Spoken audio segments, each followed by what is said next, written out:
Des circonstances personnelles m'ont amené à m'installer en Corse, aux côtés de ma mère. Alors il faut savoir aussi qu'à ce moment-là, j'étais en procédure de divorce. Et donc après toutes ces années, j'ai ressenti le besoin de changer. Et à cette période-là, toi, tu vis une épreuve personnelle assez lourde. Donc j'ai choisi de me lancer à mon compte à ce moment-là. Il fallait que je continue d'aller de l'avant. Je me suis dit, c'est le moment, c'est l'occasion de se lancer. Et si je le fais pas maintenant, je le ferai jamais.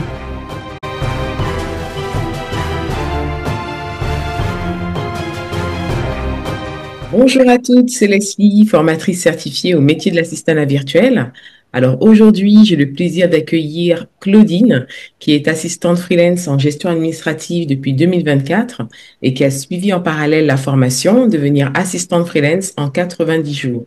Donc au cours de cette interview, Claudine va nous expliquer son parcours et comment elle est parvenue à décrocher sa première opportunité de collaboration en l'espace de 2 mois. Donc, si c'est votre première visite sur la chaîne, soyez les bienvenus. Si vous aussi, vous souhaitez lancer ou développer votre activité en freelance et gagner votre indépendance financière, je vous invite à vous abonner sans plus attendre pour rejoindre l'Académie des assistantes ambitieuses et déterminées. Alors, bonjour Claudine, j'espère que tu vas bien. Je suis ravie de t'accueillir sur la chaîne. Comment vas-tu? Bonjour Leslie, ça va, je te remercie et je te remercie aussi pour l'invitation. Avec grand plaisir. Alors, je vais te laisser te présenter, nous dire en quelques mots qui tu es et d'où tu viens. Donc je m'appelle Claudine Rouault, j'ai 40 ans, je réside à Bastia en Corse, je suis divorcée et donc je suis assistante administrative trilingue indépendante. Depuis plus de 18 ans, je travaille en fait dans les métiers de l'assistanat et de la gestion administrative. Ok, très bien. Est-ce que tu peux nous parler un petit peu de toi, mais au sens vraiment de qui tu es d'un point de vue tempérament, personnalité? Alors je dirais que je suis une personne naturellement discrète, caractère essentiel dans mon métier, où la confidentialité et la confiance sont primordiales. Je dirais que j'ai un fort tempérament et que je suis ambitieuse, déterminée et passionnée par mon travail. Parce que je m'investis pleinement dans chaque mission que je peux faire, avec la volonté de bien faire et de toujours apporter de la valeur. Et quel a été ton parcours alors avant de te lancer en freelance? Dis-nous. Mon parcours, donc j'ai obtenu un BTS assistante secrétaire trilingue il y a maintenant 20 ans en Bourgogne, dans ma région natale. J'ai débuté ma carrière comme secrétaire comptable dans un chantier naval. J'ai ensuite enchaîné plusieurs missions en intérim d'assistante de direction dans le secteur du nucléaire, puis ensuite assistante commerciale dans une entreprise de livraison de fioul. J'ai ensuite pu intégrer une société spécialisée dans le transport, le levage et la manutention, où j'ai réellement construit mon parcours professionnel, puisque j'y ai évolué pendant plus de 12 ans, d'abord en tant qu'assistante d'exploitation, donc au sein du service levage et manutention, puis comme exploitante, avant d'être nommée responsable planning. Donc cette progression m'a permis vraiment de développer une solide expertise terrain, mais aussi de mieux comprendre tous les rouages opérationnels et humains d'une entreprise. Et donc après toutes ces années, j'ai ressenti le besoin de changer. J'avais fait le tour des postes que j'avais pu avoir dans cette entreprise et les valeurs de l'entreprise ne correspondaient plus aux miennes. J'ai donc décidé de démissionner et de rejoindre une start-up en région lyonnaise en tant qu'assistante de direction pendant à peu près 1 an et demi. Et par la suite, des circonstances personnelles m'ont amené à m'installer en Corse, aux côtés de ma mère. Alors, il faut savoir aussi qu'à ce moment-là, j'étais en procédure de divorce. C'était une situation très compliquée et mes enfants ont décidé de rester sur le continent. Donc, ça a vraiment été un tournant de ma vie, mais aussi l'occasion de me réinventer professionnellement. Donc, j'ai choisi de me lancer à mon compte à ce moment-là, en tant qu'assistante administrative trilingue indépendante, pour exercer ce métier qui me passionne, avec plus de liberté, d'alignement et de sens. D'accord, très bien. Ce qui veut dire, Claudine, qu'au moment où toi, tu franchis le pas pour te lancer en freelance, donc une toute nouvelle aventure, tu sautes un peu dans le vide parce que, voilà, tu connais pas ce métier, enfin, tu te jettes dans quelque chose qui est totalement inconnu. Et à cette période-là, toi, tu vis une épreuve personnelle assez lourde j'ai envie de dire, qui prend en compte tout l'aspect familial aussi. Donc, comment tu as pu trouver la force, toi, de te lancer dans un nouveau projet avec tout ce que tu étais en train de vivre à ce moment-là? Eh bien, justement, comme je te disais, je suis quelqu'un de plutôt déterminé. Donc, de toute façon, cette étape était à passer d'un point de vue personnel et il ne fallait pas que je m'arrête à ça. Il fallait que je continue d'aller de l'avant. Et quitte à arriver en Corse, il fallait que je démarre quelque chose professionnellement.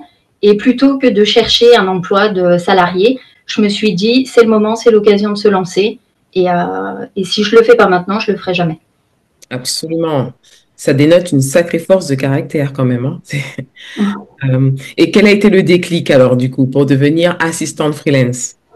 En fait, j'ai toujours eu cette envie de m'installer à mon compte, mais sans savoir réellement dans quoi me lancer, parce que mon entourage me reprochait souvent mon investissement sans fin pour mon travail.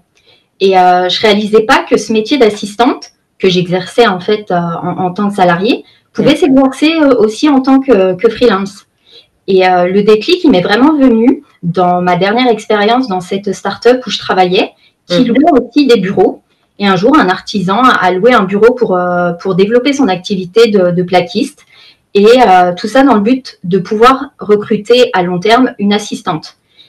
Malheureusement, 6 mois plus tard, il a dû abandonner ce projet, faute de budget pour un poste à temps plein. Et là, en fait, j'ai compris que c'était ce genre de personne que je pouvais aider de par mon métier en exerçant en tant qu'indépendante. Exactement, d'accord. Et pourquoi est-ce que tu as choisi de suivre la formation, devenir assistante freelance en 90 jours? Bien, en fait, je cherchais des informations et des témoignages sur le métier d'assistante freelance. Mhm. Et en cherchant sur le net, je suis tombée sur ta formation. Donc, j'avais déjà l'expérience et les compétences du métier, mais en fait, il me manquait les clés pour réussir vraiment en tant qu'indépendante. Comprendre le marché, identifier sa cible, apprendre à me vendre, à communiquer, à prospecter. Et c'est là que j'ai décidé de prendre rendez-vous pour en savoir plus. Et j'ai vu que ton programme m'a immédiatement parlé parce qu'il abordait précisément les aspects qui me manquaient pour franchir le cap avec confiance. Hmm. Donc, j'y ai vu un véritable accompagnement pour poser des bases solides et structurer mon activité de manière professionnelle. D'accord. Et qu'est-ce que tu as particulièrement apprécié dans la formation et par rapport à l'accompagnement proposé? Bah, j'ai j'ai tout apprécié dans cette formation. La qualité du contenu, la clarté du programme, l'état d'esprit positif et bienveillant qu'il y avait. Mais si je devais souligner 2 points forts, je dirais le format des supports, parce que les vidéos étaient claires, courtes, efficaces. Elles Hmm. allaient à l'essentiel, ce qui permettait de rester concentré et de ne pas se lasser, tout en passant rapidement à l'action. Mhm. Et la deuxième chose, l'accès au réseau des collaboratrices virtuelles, Hmm. c'est vraiment un plus parce que grâce à ce réseau, pour ma part, j'ai pu intégrer l'équipe d'un infopreneur reconnu seulement 2 mois après m'être lancée et ça a été un véritable tremplin. Cette première expérience m'a vraiment permis de prendre confiance en moi et en la valeur de mon travail. D'accord, très bien. Depuis quand est-ce que tu as lancé ton activité professionnelle? C'est-à-dire que toi, tu commences la formation, tu as déjà des compétences solides, comme tu nous l'as dit. Ensuite, à quel moment, du coup, tu lances ton activité pendant la formation ou à la suite, à la fin du programme, du coup? Non, j'ai préféré attendre la fin du programme. En fait, j'étais toujours en activité salariée quand D'accord. la formation a démarré. Mhm. Donc, je me suis lancée à partir de septembre, puisque j'ai déménagé en Corse au mois de juillet. Je me suis laissée l'été voilà, pour me poser, prendre mes marques. Et Mhm. au mois de septembre, je me suis donc installée en tant qu'assistante indépendante. Ouais. Ça fait donc 10 mois maintenant que j'exerce. Je m'adresse principalement aux entrepreneurs, aux TPE, en tant que bras droit administratif pour gérer à leur place tout ce qui leur prend du temps et qui n'est pas leur cœur de métier et au contraire plutôt mon domaine d'expertise. Ok. Donc toi, Claudine, tu es assistante administrative trilingue quand même. C'est un sacré positionnement. C'est-à-dire que toi, tu maîtrises les langues. Alors c'est l'anglais, j'imagine. Et Anglais et espagnol principalement. d'accord, l'anglais et l'espagnol. Très bien. Ouais, Donc tu es parfaitement bilingue dans ces deux langues. ouais. Ok, donc trilingue, puisque oui, anglais, espagnol. Ok. Alors dis-nous, quelles sont les missions que tu as en cours actuellement et ainsi que la clientèle que tu accompagnes? Alors actuellement, je travaille avec deux startups qui sont toutes deux dans les énergies renouvelables et je travaille pour elles à raison de 10 heures par semaine pour chacune à distance. Donc ce sont des missions régulières du coup. Oui, tout à fait. À raison de 10 heures par semaine pour chacune en télétravail et de manière régulière. Pour la première, j'épaule la dirigeante et ses associés dans la gestion quotidienne de leur entreprise. Tout ce qui est traitement de factures fournisseurs, suivi de paiement, démarches administratives, les réservations d'hôtels, organisation d'événements, etc. Et pour la seconde, qui est d'ailleurs mon ancien employeur, je prends en charge toute la partie pré-comptable. Étant donné que je connais les outils, les procédures internes et les informations sensibles, on va dire que notre collaboration s'est faite naturellement dans un climat de confiance. Et en parallèle, je réalise également des missions ponctuelles qui peuvent aller de 2 heures à 8 heures par mois selon les besoins spécifiques des clients. D'accord. Et quelle est ta clientèle de prédilection? Qui tu souhaitais accompagner, toi, quand tu as lancé ton activité? Je souhaitais vraiment accompagner les entrepreneurs et dirigeants de TPE qui sont souvent débordés par la gestion administrative et qui ont besoin d'une personne de confiance, proactive, autonome pour prendre le relais sur tout ce qui leur fait perdre du temps. Est-ce que tu peux nous préciser maintenant les tâches que tu réalises pour chaque mission? Tu t'occupes de quoi concrètement? Pour la première entreprise, pour mon premier client, je m'occupe donc de tout ce qui est réservation, hôtel, billets d'avion, salle de réunion. Je vérifie aussi les bulletins de paie avant qu'ils soient envoyés. Je procède au virement des salaires et des factures fournisseurs. Je demande les devis pour les voitures de fonction et je suis le kilométrage des véhicules, des collaborateurs. Je mets en place des tableaux de bord pour le suivi administratif et financier. Je prends en charge l'intégration des nouveaux arrivants. Je gère les adhésions à la médecine du travail, par exemple. Je m'occupe aussi des démarches administratives courantes, les assurances, les abonnements, les déclarations diverses. Et je pilote les changements de fournisseurs et optimisation associée. Pour la seconde, c'est un peu plus réduit. Je gère la précomptabilité, classement des factures, suivi des dépenses, transmission au cabinet comptable. J'assure la bonne circulation des documents sensibles en toute confidentialité et j'interviens en appui administratif ponctuel selon les besoins du dirigeant. D'accord. Donc pour tes trois clients, à combien tu quantifies le volume horaire par semaine à peu près? Alors à ce jour, je suis par semaine à 20-25 heures par semaine. D'accord. Et quel est le montant de ton chiffre d'affaires mensuel? Alors aujourd'hui, il s'élève à 3 000 euros par mois et Ouais. j'espère d'ici la fin de l'année pouvoir le doubler. Ok. Donc atteindre le seuil de 6 000 € par mois de chiffre d'affaires C'est ça. avant la fin de l'année, donc avant décembre 2025. Ok. Tout à fait. Bah, ça me paraît en plus un objectif tout à fait atteignable parce que là, tu n'as pas, comment dire, il te reste encore de la disponibilité pour assurer d'autres missions, pour accompagner de nouveaux clients.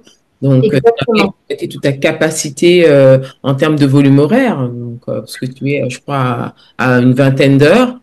Donc, Oui, c'est tout à fait, oui, oui, envisageable, effectivement. tout à fait. Surtout que mes missions pour le moment sont regroupées le matin Ouais. jusqu'à 13 heures.